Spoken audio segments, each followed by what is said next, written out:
मुंब्र्याला आता मुंब्रा देवी म्हणायचं असं विधान मंत्री नितेश राणे यांनी कावड यात्रेत केलं। मुंब्रा हे नाव मुंब्रा देवीवरूनच आलंय अशी प्रतिक्रिया राणेंच्या मागणीनंतर जितेंद्र आव्हाड यांनी दिलेली आहे।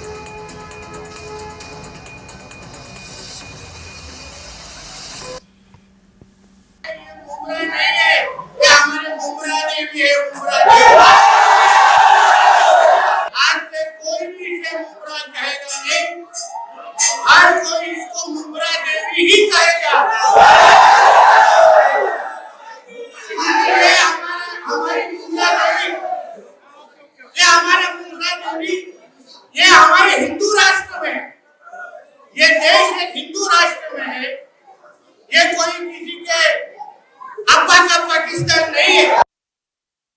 ठाणे ते कल्याण ही रेल्वे सुरू झाली तेव्हा मुंब्रा स्टेशन झालं आणि त्या मुंब्रा स्टेशनला मुंब्रा देवीवरनं मुंब्रा हे नाव पडलं। हा इतिहास आहे।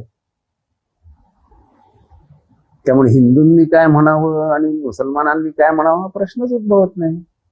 आयोजक स्वतः किती वर्ष मुंब्र्यात राहतात याचा तपास घ्यावा, याच्यात सहभागी झालेले लोक मुंब्र्यात किती वर्ष राहतात याचा तपास घ्यावा। मूळ स्थानिक जे आहेत त्यांना प्रश्न विचारावे, ते सांगतील तुम्हाला इथला इतिहास।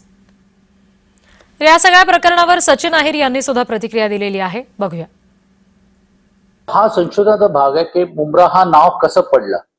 काही वेळी काय होतं, मुंब्रा म्हटलं तर त्यांना असं वाटतं की एका विशेष समाजाकडे बघण्याचा दृष्टिकोन होतो। मला तसं वाटत नाही। अर्थात ते मंत्री आहेत, त्यांना त्याच्यातली अधिक माहिती आहे। पण एक गोष्ट नक्की आहे की या ज्या नावं करत असताना त्याची मागची पार्श्वभूमी आणि वस्तुस्थिती हे आपल्याला सर्वांना लक्षात घेतली पाहिजे।